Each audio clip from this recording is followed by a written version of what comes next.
Welcome very much to Conversations, a return engagement with Yanni Tziligakis, and he's an economist. He's an intellectual of a high order.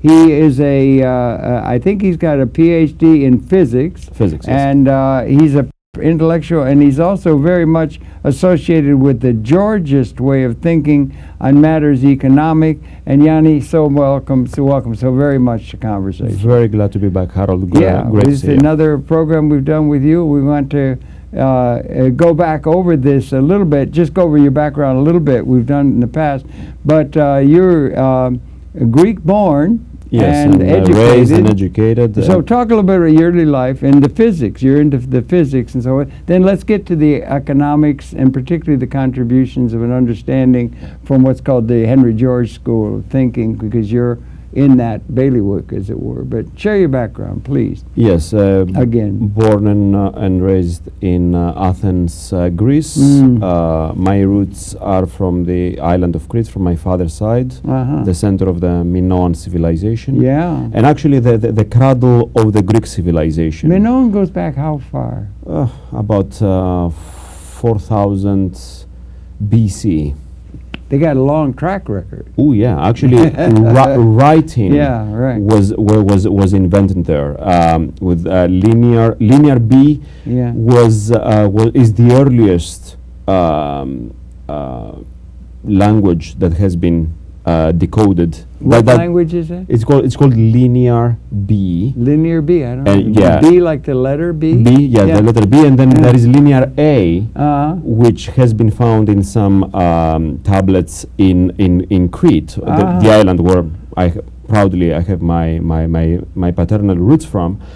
And you can trace them back some? That will take it another 3,000 years. Yeah, but you can trace your links back to there. I mean, you can trace a family tree like actually, 2 months ago, I think more than 2 months ago, I think late in August, the Metropolitan Art Museum, they had a special lecture on my home village. No fooling, here? Yes, yes. Wow. It's called Elefterna, and I remember as a kid we used to play around the olive groves. We used to play soccer around, and we used to see like Roman cisterns, some artifacts, bridges, like tokens of like the archaic times, the geometric times, Byzantine, and in the past 20 years they've done amazing excavations and they unearthed an amazing continuum of civilization. It goes way back. Which they claim, the archaeologist that did the excavations,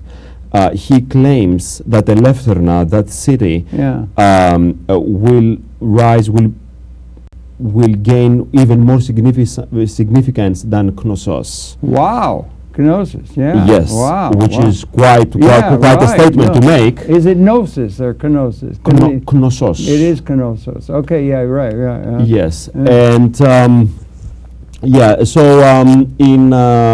there was a British architect by the name of Michael Ventris, who in the early 50s he decoded the some Minoan tablets, and then he was able to establish that linear B, that script that was found, which like predated even any Phoenician writings, is actually a Greek writing, so it's part of the continuum, which is the Greek language. I'll be damned, boy, that's really interesting. And linear A, which has not yet been decoded, if linear A is fully decoded, then it will take the Greek language even another 3,000 years, before. So in a sense, it will be 3,000 years before linear B. Linear B. Why linear? Why linear? Like I don't know why they call it linear. Okay, you don't know. Okay, maybe because the syllabograms, they're made from like straight lines. I don't know. Maybe that. But but that's a good terminology. The people who are in the know will know what you're talking about. Yes. That's interesting. That's an interesting concept in itself. If the people who are in the know what you're saying, then you don't have to worry about knowing it yourself. There's a metaphor in there that we probably shouldn't even deal with and everything. Gorgeous climate. Absolutely. I mean, it's like blessed. like paradise or something. You know, it seems from the It films. is. And You that. have 4 seasons. You come from paradise. I am, and I wonder why I'm here, especially in this cold, Yes, brutally terribly cold harsh weather. winter. Yeah, I don't blame you at all. Yeah. I tell Yeah. now with the crisis and all, I tell to my friends back in Greece, don't sell, don't sell. Yeah. Just try, Keep eat the old family plot. Yeah. bread and olives, and that's it. Yeah. But don't sell. In a little wine. Live for- Yeah, of right, course. right. Of course. Fundamental Yeah, staple. Yeah. Anyway, so but you came up to Athens for the education and that. I or mean, not? I was born and raised in Athens. Oh, you were born and raised in it. Oh, but my roots are I from see. Crete I see. and Arcadia, Yeah. the land of God Pan. You know No, I God don't Pan. know. He's half goat, half male. Oh, goat pan. Yes. Oh, I never heard of that. Yes. You're making this up. No.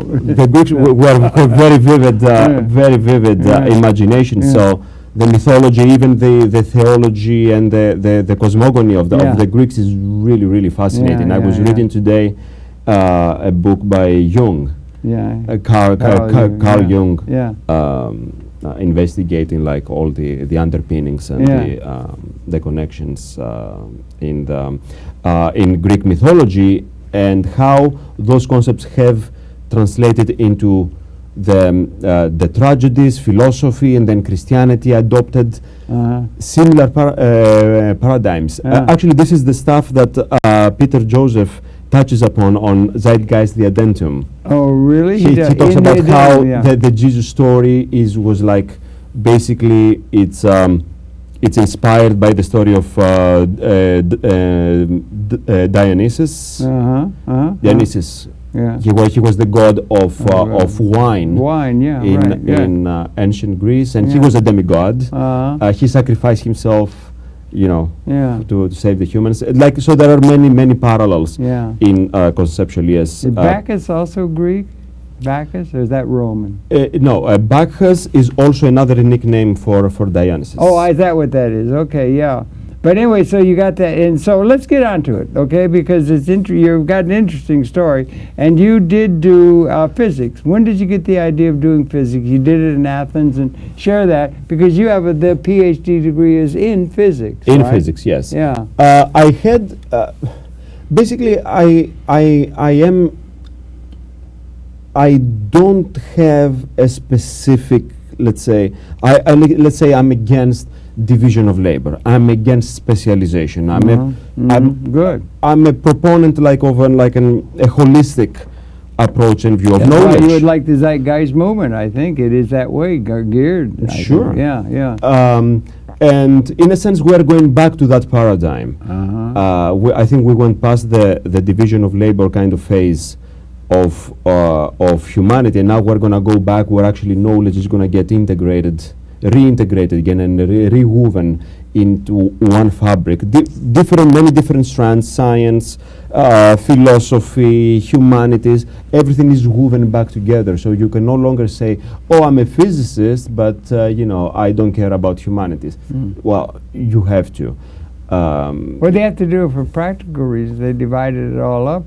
Like I've said in another program with you, they divide and conquer the intellectual community like they do the nations of Africa. Absolutely. As a way of exerting power by the ruling plutocrats. Exactly. I'm not sure. That's a way to desensitize possibly the most dynamic and the most powerful component of society, which is the intelligentsia. So you fragment them, each is enclosed in his own ivory tower, and then they're powerless. They become completely innocuous at a level of policy.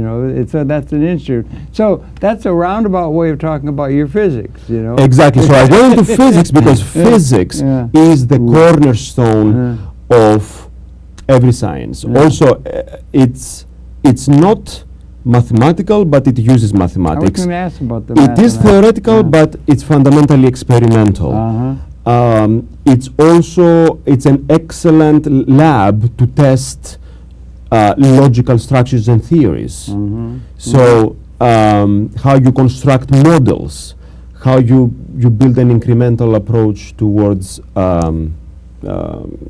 the absolute knowledge. So in a sense, it has also a metaphysical and religious essence into it. I mean, we are meant to believe that science and religion are kind of disjoint. However, in their logical structures, they're quite similar.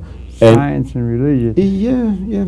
It's many people think of them as foes. I think it was on you. I was trying to get who. It was C.P. Snow wrote the two cultures, but he compared science and the arts. Science and the arts as two different. C.P. Snow. The arts. His name. Yeah. Very interesting. Since we started talking about the Greek language, the arts in the Greek language are called techne. Techne. No kidding. Is that techne? True? Yeah. You really? Techne. That means art? Yes, exactly. Which shows you that the arts have like technology. It's kind of like you have a methodology, you have instrumentation, you have a certain like technological savvy per se, not in the mechanistic engineering version of it, but it's not just, I'm taking my brush and then just splash painting on a canvas and that's art. That's not art. Well, okay. Art has a certain method, has a certain process, has a certain technique. All of these terms come all together. Yeah, and a different way you can be a physicist and be quite different in your terms of basic principles, or are they principles all agreed to by the physics community? We have difference. We have unified field theory. We have quantum mechanics. We have what do you call it now? The thing. The string theory. String theory. Yeah. You got the difference. Yeah. That's a very. You don't want to break it down. It's a very tricky question because right at the point, if you look at the history of science, right at the point when scientists thought that they had it all, they had all their ducks in line, then boom, there comes an explosion, that brings things topsy-turvy. I mean, not topsy-turvy in a sense that you have to deconstruct the entire apparatus, but you augment the horizon. Yeah, well, there's progress. And you broaden the... Yeah, there's progress being made in our ability to understand and know things. We didn't know the optical pathways of Jupiter until we had telescopes. We had a technological... So, and the past is encoded within the system that we've inherited. They get instantiated institutionally and architecturally and language and thought patterns and institutions and so forth. And then those are subsumed, apparently, within the new order that's emerging when a new order emerges. And so that is something that's universally representative of reality, it seems to me. And then that also translates over into social policies and things that maybe will get us pretty soon in this conversation over to George and to some economic theorizing that I know you're very interested in too. Right.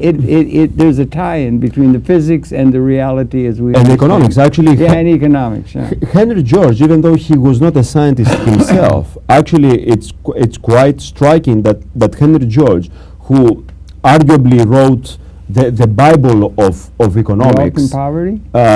Progress and poverty, yes. Progress and poverty, yeah. Right. He was just a regular person. He was not he was not a professional intellectual. No, but he was a professional. He was an adventurer. He started sailing. at age 14. Yeah. He jumped ship. He toured the globe twice. Yeah. Very funny, on a ship that did routes for the East India Company. I'll be damned. Which was the archetype of monopoly. Yeah. Right. And George, eventually he became possibly like the anti-monopoly,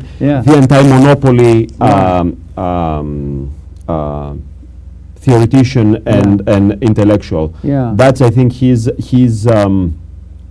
if I was going to summarize his whole opus, his whole volume of writings is he writes against monopoly, and that ties back with the discussion we had earlier off the air about the role, the interplay between the private and the public, the role of the government, special interests. So George said that every time you bestow a certain group of individuals with special interests, then you create immense inefficiencies, extreme inefficiencies in society, and by consequence, extreme wealth inequality. Yeah, well, I think that's something worth talking about, because all of that, which you say, private sector, and that makes up 99% of what we call the news, it seems to me, or the relations that grow from that. And economics is very, very important, and he is a landmark figure in terms of the canon of economic theorizing to understand the human condition, is he not? Absolutely, and that's why there was a systematic effort by the monopoly forces, the railroads, the land monopolies, the what have you, which was exactly at that era, like the last quarter of the 19th century. Right, yeah. The Vanderbilts, the Carnegies, the Rockefellers, is that what we call the Gilded Age? Exactly. Yeah, right. The Robert Barons. And he died in 1897, right? 1897, right. Which is actually is your my email. I use that in my email. You seem rather smitten with the memory of the man.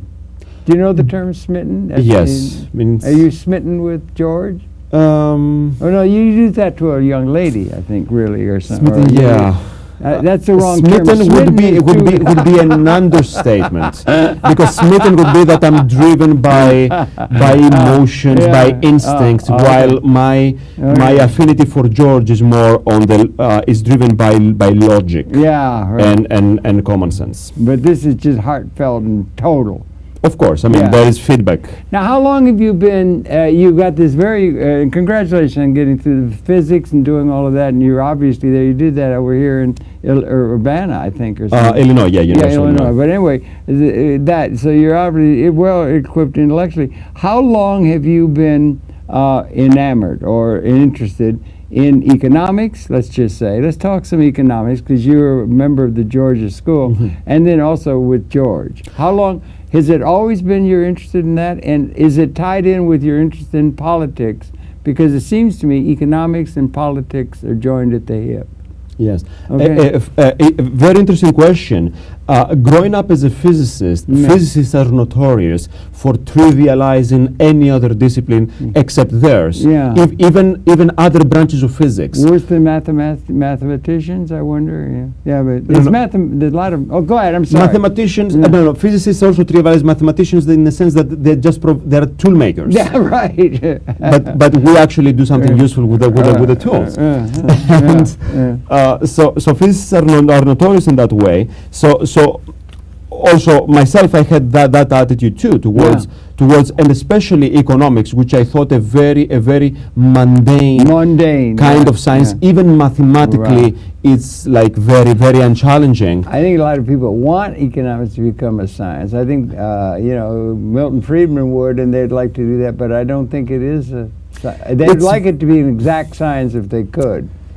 It's very difficult. See, science is based on experiments that can be replicated. Right. In economics, in social science, it's very hard to replicate an economic experiment. You can't. The conditions always change. Right. Well, okay. Yeah, that's true. Yeah. However, there are some laws in economics. As there are in physics. Yes. Yes. Right. All right. So, but of course, there is the same with physics. There is also many fads and fallacies in economics as well. And I think Henry George is very sharp in pointing those out. He started, if actually I invite everybody to start reading Progress and Poverty, even though the first book is the most tedious one, because actually Henry George goes in to deconstruct one of the most famous dogmas, economic dogmas of his time, called the wage fund theorem. Okay, spell it out. Yeah. Spell it. Which basically it was the essence of the Malthusian doctrine. Basically, that wages are determined by a fixed fund called the wage fund, out of which we draw money and we pay workers. Right. Yeah. So that wage fund, it's fixed. And of course, it has to be divided by the number of workers, right? Yeah. So the Malthusian doctrine was that, as the number of workers grows, then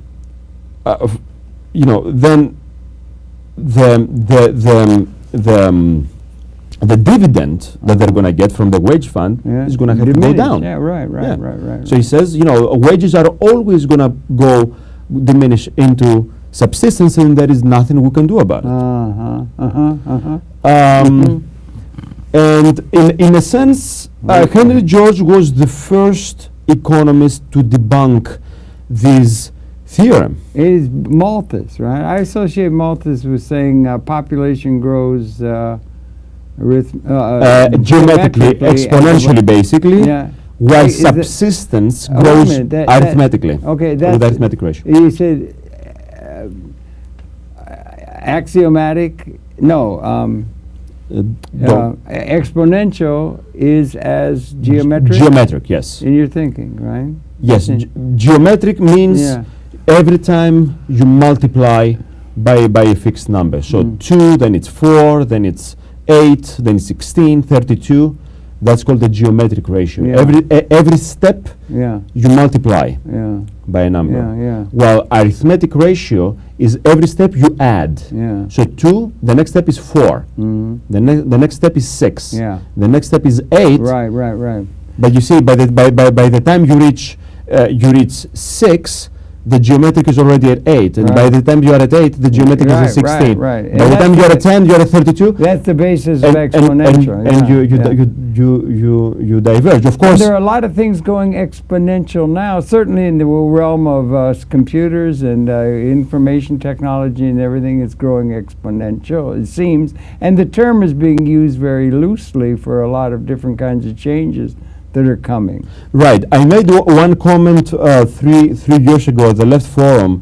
I gave a presentation on the Greek crisis right at the onset of the crisis. That was March of 2011. So already a year into the crisis. And I said that economists need to go back to second grade, because the whole crisis, even here in the United States, I mean, the Greek crisis is a debt crisis.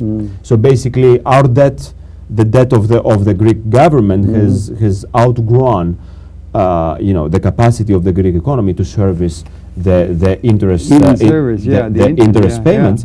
So that's exactly it's exactly a Malthusian problem, because the Greek economy cannot grow fast enough as the interest of the debt grows. It's behind the 8 ball. It's a funny thing, though, that so many decades no economist came about and say, wait a second, there is no way that addition can beat multiplication. So it's, but Malthus built on the population idea that the population is going to grow at a certain way, and the ability to handle it is, and there's a and you get Paul Ehrlichman, with the population bomb. It was a thing about the impossibility of the way things were going, but he seems to have been not verified, or it's not Malthus has been disproved. However, his fallacies are still widespread, especially among progressives. So all these people that talk about population control and we cannot do away with abortions, we have to kill our own because otherwise we're going to be overpopulated. There is no such thing as overpopulation. Like in the past century, our population grew exponentially, did grow exponentially, but our ability to produce sustenance outgrew. Outgrew. Actually, right now, called progress, huh? Exactly. Yeah, exactly. yeah. So, for example, just the grain that is used for industrial production of meat can feed like 15 to 20 billion people. I think it's just the grain we use to feed the cows to produce the industrial meat, let alone any other food. In order to get in order to get the nutrition from a pound of beef, you'd have to eat 7 pounds of grain. Exactly. Yeah, that's a lot of grain to have to eat. That's a lot of grain. So there are. See, we are as humanity, we're like kids in a candy store. Like soon after the Industrial Revolution, we started to harness all the wealth that nature made that before was oblivious to us. Well, it was always there from the time we came out of the cave. But we didn't know how to harness it. We didn't know how. We had a learning lesson that's gone apparently a couple 100,000 years and brought us to this this situation we're in now. Exactly. So it was criticized in the late 19th century by this fellow Henry George in an effective manner that ought to be paid attention to now, in your estimation. Exactly. I think Henry George is possibly the first environmentalist because he was the first person to put land, and by land, Harold, I don't mean the dirt. I don't mean land in the agrarian sense. I don't mean land as the soil. Land is everything that's non-man-made. Okay, so land, and by consequence the environment, the commons. If I'm going to use the language of 1960s and 1970s. Environmentalists. He was the first one to try to put the environment, the commons, land, to put it into the economic equation. All the economists, before and after George, used and treated land and the commons as an externality. Externality. Of course. Right. Yeah. Even Marx, including pollution. Yeah. Yes. Even Marx, even Marx, factored out the issue of land and resources. In that sense, Zeitgeist and Henry George have a common nexus. Well, they're saying that they're basing their thinking on a resource-based economy. Well, that's what the terminology they use. Well, I mean, for the overall capability, it seems to me they're tapping into the capability rather than what's able to be reified or brought through the Federal Reserve and that kind of thing. Right, but here comes a very, very tricky point, which actually many people, even many Georgists, miss it. I mean, at least I've noticed that from deliberations and discussions we've been having at the school, at conferences and things like that. It's land is different from land value. The two should not be confused. Tell us the difference and lay it out, and the importance of it in contemporary terms. Yes, land is physically everything that's non-man-made. That includes coal, oil, rivers, the spectrum, meteorites, untapped oil, anything, all the forces and materials of the universe that man did not make. Okay, man is going to harness those, right? And that's where the term capital goes in. Okay, because for example, if you wanna farm the land, I mean, you can do it with your bare hands. Not very effectively, but not very effectively. You're going to do it exactly, and then you use the plow, you use fertilizer. You get the combines to harvest. Exactly. It gets to be pretty mechanized. Exactly, and there is no problem with that. Actually, initially, when tractors were invented, farmers were going and they were like bashing and smashing them, saying this is the enemy. Because now my job, I'm going to be out of a job. And what they don't realize that now, okay, you're going to be out of a job, but our productivity as a whole is going to go up Right. That's the intricate point that Marx tried to capture. Right. Right. Surplus value of labor. Right. Right. And he. And our basic policy grounding statement of the United States, if you have one, is the Employment Act of 1946. That's the basic policy grounding statement, that we will distribute income to the vast majority of the people through their labor participation. No mention of anything to do with anything other than the labor participation. Which is going to lead us to the conundrums that we're facing today. Right now. Because today, with technology and innovation, we are losing jobs, and that's a good thing. The fact that now we have mechanized, automated ways to do things, it's absolutely fabulous. It seems to me, Yanni, that go ahead. Yes, let me finish that. So the number of jobs that are now available, they are fewer and fewer. And we see that that's a big curse. No, that's not a big curse, because with automation, the entire gross national product increases. Yeah, but it's not that we're becoming less productive. Yeah. So, well, you ought to use the term productivity is usually linked to labor productivity, but productiveness is another term, the overall productiveness of the overall economy without concentrating on the labor input. Exactly.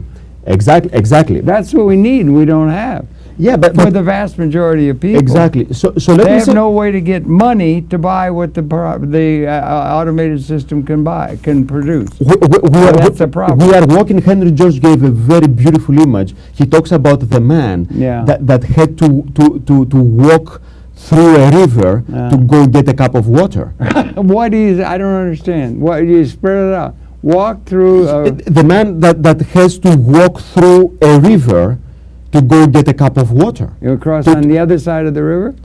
No. He's thirsty. Yeah.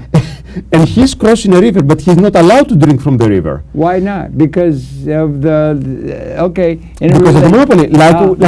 Monopoly, I see. Oh, there's a trademark on that water. Of homesteading. Yeah. What happened? People have to drive, on their carts, on their horse carts, right? They have to cross thousands and thousands of miles in order to find a place which they could call home. Well, okay, that was the Homestead Act 1862. Exactly. Yeah. Like you are in the middle of water. You are in the middle of a lake. There's a lot of land. With crystal clear water. Yeah. But you are not allowed to drink it. Oh, I see. That's the conundrum of our economy. We have so much abundance. That's a metaphor, but we are saying, oh no, you are not allowed. I cannot give it to you because you don't have a job. Yeah. So Henry George is the ultimate futurist, because in Progress and Poverty, which was his first book, he wrote many books after that.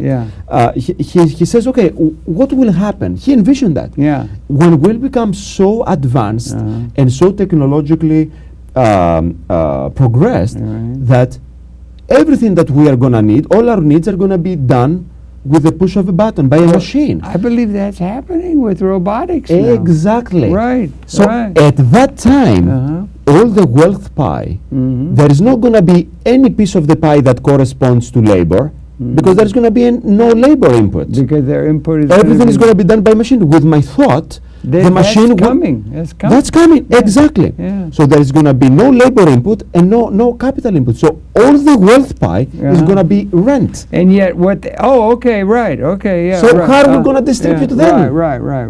Well, that rent cannot be attributed to a specific individual, because that individual didn't do anything. Everything is done by the machines. Yeah, right. So how are we going to distribute rent? Well, the wealth pie, which is now all rent, is going to be equally distributed to all the shareholders or all the human beings. Cap that water supply of the river. Exactly. Right. Well, exactly. I think that resonates with the zeitgeist thing, you know. I'm pretty sure we can find. I mean, I've met them actually. They've come. There was one event that actually about 15 of them came to the Henry George you School. said that, yeah. And there was a very fruitful interaction. But I think at that time that happened about 2, maybe 3 years ago. And those people, at least the zeitgeist people, they were like sitting from around New York City, from the 5 boroughs. They were, all of them, preoccupied, like almost like the same way like the moth that is going to go and get stuck into the light, with monetary reform. Which is a great debate to have. But monetary reform is not going to change how wealth gets appropriated. The monetary system is nothing but, imagine we have this, let's say this floor, this carpet right here. Imagine that this carpet is all our wealth. And now we have to decide how we're going to partition it. Okay, now the monetary system is kind of like an imaginary grid. Imagine that we draw lines on top of it, right? And then we say, oh, and then we break this into mental squares, like we put a mental grid. Right. Okay, and I say, this square belongs to Harold, this other square belongs to Yanni, this other square belongs to Malik. And tied to birth certificates. And so on and so forth. Now let me ask you this, Harold. If we change the grid and we made it more coarse or more fine, do we change the underlying carpet? We don't. We just change like the mental partition of it. So we got a system where people, in a social system, I've heard, and I think it makes sense, that the airlines of the world, this is the thing, the airlines of the world, like American Airlines and so forth, that they would be much more efficient and much more and much safer if there were no pilots on the plane at all. Well, triple redundancy would be safer than the human error that is introduced by having a human being in the driver's seat. But you need a human being to oversee that technology does its job, because I think what they're getting at with that is that it would be safer without the human being. That with triple redundancy, they would be safer. It would be more safe. It's coming now with these drones. It's coming to where, what I'm getting at, and a larger issue is people, in terms of the way people have been thought of as being so important, and that's the way people get identity, understand? They get identity, that they're becoming, in a certain sense, redundant to the productive process. Which is good. Well, but when you say, okay, pal, you're redundant. I'm not redundant. Think. Because I still have my brain, which is infinite. It's a universe of its own. One of the most important things for any individual psychology or like that, or molecule or something like that, or something, get a sense of identity, which is very important to human psychology or human thinking or politics or anything, is through the sort of thing. You say, what do? You're a physicist, you're this, I'm a dentist, I'm a doctor, I'm a this. They get their identity by what they do. And if consistently it's going to be a process where they're going to be eliminated from the process by which things are done. That's a prototype of a slave society. Like, if I don't have a plow to be tilling, the land of my landlord, then I have no reason of being. Well, I'm not sure how to deal with it all. We should all aspire to be philosophers. That's what we say. It's not. That's how you get your identity, by being a philosopher? Of course. That's how a human being becomes a human being, not by being a worker, by being a thinker. That's what. That would be. If you look at atoms, who's going to think like that are people who think. But there's a lot of people who don't feel, a lot of people who feel, or they say, why don't we go out and, they're not going to be, the intellectuals have gotten into all this trouble. They get us all this trouble. We want to hear some intellectualizing going on. No, being intellectual and intellectualizing is two different things. Intellectualizing is a laborer intellectual who wants the label, who wants the job description. Oh, I'm an intellectual. We don't want those. Yeah, right. We want free thinkers. And that's exactly that's why you want inner-directed people rather than outer-directed. Exactly, and people. that's basically what Henry George did with economics. And he is a link in a long tradition which is started basically with Socrates, because Socrates was also a commoner. He was a statue maker, but he asserted his right to common sense and discourse, and that was what we call the Socratic method. That he went and he prodded people and he asked questions, and he discovered the nature of humans and the nature of the world. And even though he was a common person, he was not academician. Plato was an academic, right? Socrates was a commoner like you and me. However,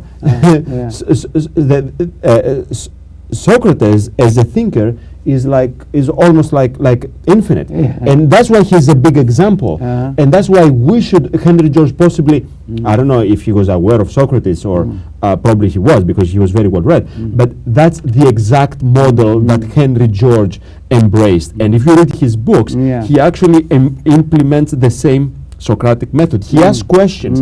He embarks on a dialogue with himself. He embarks on a dialogue with the biggest thinkers of his time. He quotes Adam Smith. He quotes John Stuart Mill, and then he answers them. It's a great way to have a discourse on black and white. And is it going towards systems thinking, or comprehensive thinking, or more inclusive thinking rather than specialization?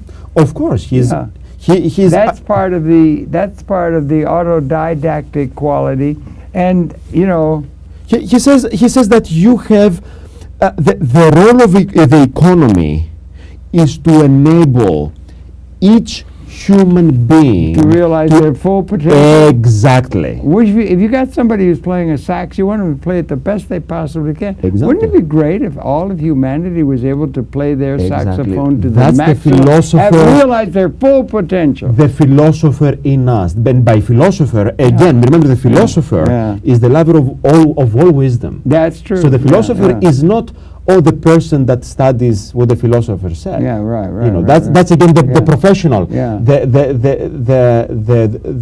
laborer, the guy that has the job description of the philosopher.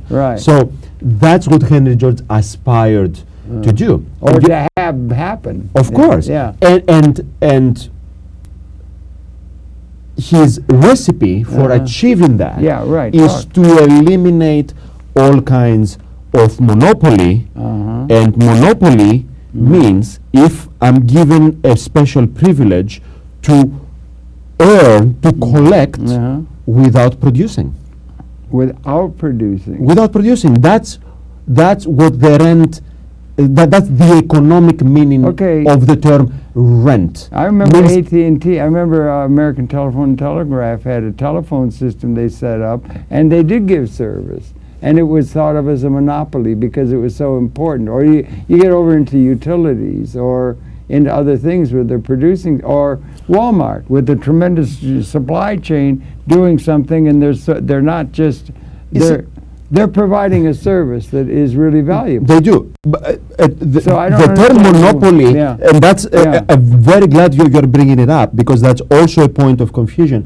Monopoly does not mean, because I'm the only company that provides, let's say Con Edison, because I'm the only company that provides a certain good or service, I'm a monopoly. No. You are a monopoly if you are charging more than it costs you to bring that service or that good. Okay, well, we could put the service into the government sector, or you can just have you can have utility status or something special for things that are essential and that sort of thing. That's another side that you brought up. Yes, I may charge a higher price. And the clients, the society, the aggregate consumer will cough up that price. But this doesn't mean that it belongs to me. So it's kind of it's a license to steal per se. So that's why Henry George he says, he divides wealth into three components. He says, well, what is an economy? Well, first of all, we have an economy because we're going to satisfy our needs and desires as a society. Yeah, right. Right? And which means we need to cater both for the individuals and for the collective. Right. All right? Okay. Now, how does an economy function? Well, we have land, we have the resources. Resources. Okay, yeah, the non-man-made things, yeah. which is the passive factor. By itself, the trees are not going to cut themselves and become, Not usually. they're not going to go into our place Yeah, by itself and light themselves, Right, right? right, yeah. So we have to cut them, we have to harvest them, we have to grow them. Yeah. Now there is forest, there is farms for That's the whole we research. have the Christmas tree right here. I mean, this is plastic. Well, that's because it's true. Yeah, that's right. Yeah, Polymer. but Yeah. now we have farms specifically for production of Christmas trees. Yeah. Okay, Yeah. so we use the natural resources and then we input labor, and now labor, which is the human Yeah. contribution to it, is assisted by capital. Well, I think they're doing that. And these are the by- three factors. Yeah. Labor and capital are the active factors, and they both applied to land, which is a passive factor. Okay. Now, the laborer, what does he get for his toils and tribulations? He gets wages. What about the capital back there? How is the capital relationship determined? By the number of past savings or something that, or capital itself as a thing? Capital And is. how come it's so plutocratically controlled throughout all of history? It's and not. continues? That's a You don't biggest think it is? Okay. fallacy. Okay, you The don't- biggest fallacy, and we Okay. have to blame the left and not Marx. Okay. We have to blame the Marxists Yeah. for that fallacy. And Because they're so tied into the Yes, surplus and- value of labor. yes, And yes. everything's resounded from labor. Eg- And look what happened in the Soviet Union. They did away with the private sector. Right. Yeah. Okay. Okay. Didn't Now work. we are an economy, Yeah, right? yeah. I am an economic unit, and I produce something, Yeah. and you are the consumer. Okay. Okay. I make a very fancy little gadget, and I offer it to you. Here, buy it. Now, if you don't have a use for it, Yeah. that gadget I made, no matter how ingenious is it, no matter how many gallons of sweat I poured down the floor to make it, right, has it's garbage. It has no To me. economic value as Right. long as there is no No exchange market, yeah, value, yeah. as long as there is no market for Yeah, it. right. So the labor theory of value, which Marx and actually before him David Ricardo, was he formulated, comparative advantage. is Yeah. it's okay. garbage. Yeah. It doesn't mean anything because the fact that I put labor into that gadget yeah. doesn't give it value. Yeah. It doesn't. Okay. Only if there is exchange, if there is market value. Okay, Okay. okay, So yeah. so who creates the value of my gadget? You, the consumer. Who is willing to Ah. pay for it? Okay. Yeah. So if I'm overcharging you, let's say if it costs me $10 to make my gadget, right? You don't know how much it cost me. No. Okay. Let's assume. So I can charge you 100. Caveat emptor. Okay. Buyer beware. Yeah. Okay. Yeah. So I charge you 100. I also, in my $10, I may put another $5 in fancy advertisement and marketing and all the beautiful ladies I'm gonna put to manipulate you into Yeah. buying it. Yeah. And then you're convinced to buy it for $100. Okay. Okay. So Yeah. so there was $100 worth of a transaction. How much of that $100 did I create? 10 Maybe. I plus guess, 5 my advertising cost, $15. Okay. Yeah. The rest 85 you created. It's just I collected it from you. Now imagine that happening on an aggregate basis. If you aggregate over all the economic transactions in the economy, Marx would tell you that this $85 belongs to me. But me, I only sweated for 15 of them. I don't deserve the other 85. Sure, I managed to pickpocket you, right? Yeah. And you didn't realize it. But What about competition being introduced? So if somebody does that, and then you got the gadget down the street. competition is great Yeah. because competition is going to bring your cost down because I make it for 10, but then some guy He makes it for 8. in let's say China or Vietnam, he can make it for 8 or 7. right? Yeah, right.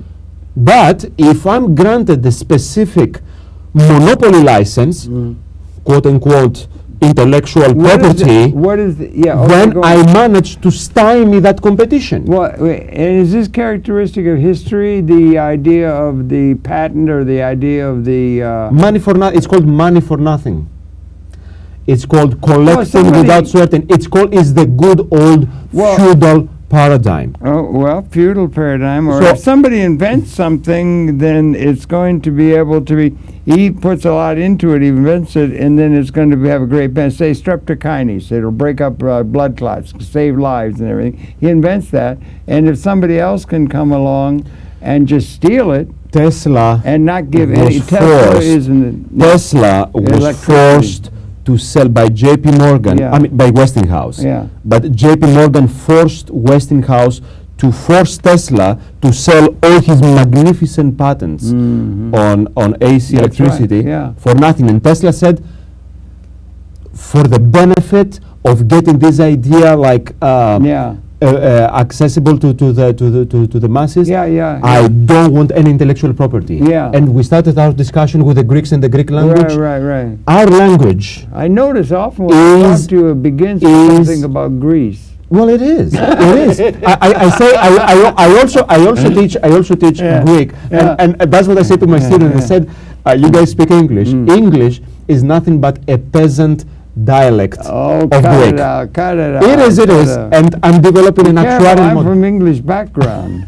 No, I am. The I'm English are very background. Grecophile. Yeah, well. They study the Greeks. They've published basically all the collected works of Greek of the Greek civilization. That is true. And Very Germans very too. beneficent of us. But there is nobody more ungrateful than the how would you say that than the I'm not than sure. the one that has been not ben the one that has been we say not We got benefacted. about 10 minutes. Try and figure out the sentence. Try and figure. Maybe get the Nobody's sentence more done. ungrateful Why than we're the worthy person sentence. that has been helped. You help somebody, Yeah. and he's ungrateful. That's Yeah, what happened with all the Western nations. right. That they got civilized for free 2 or 3 times. Yeah.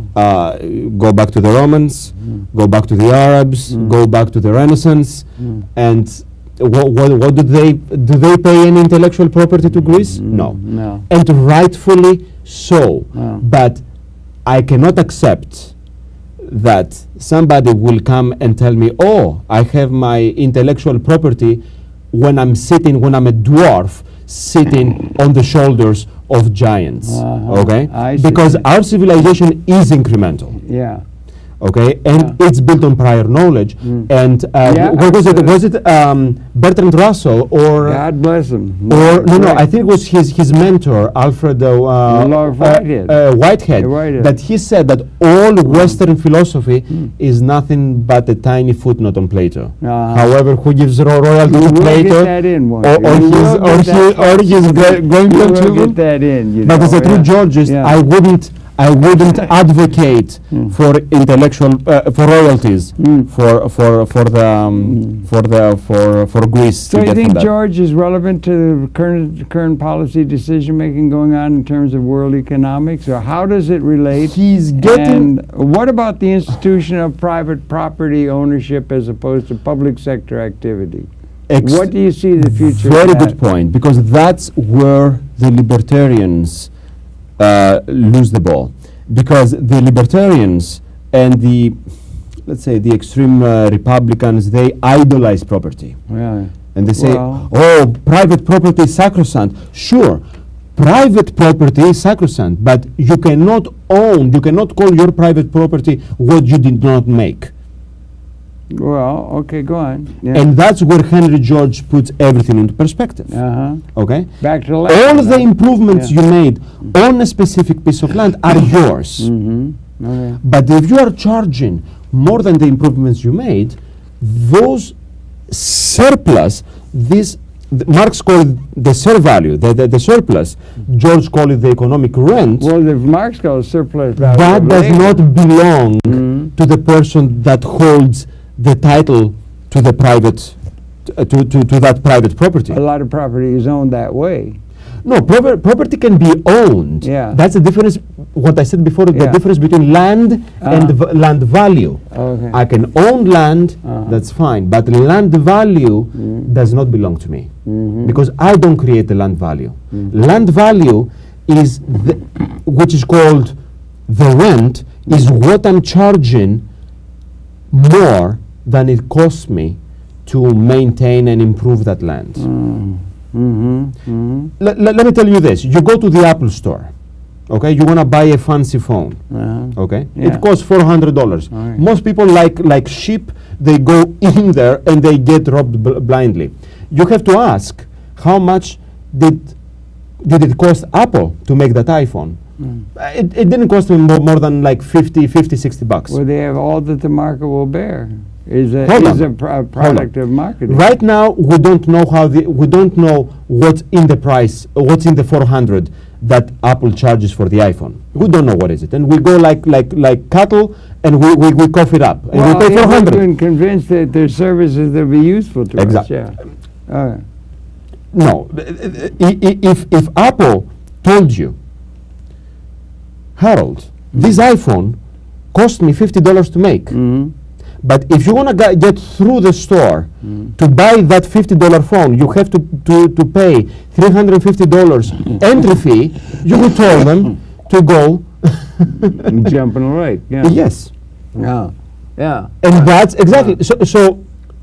So Apple is charging economic rent.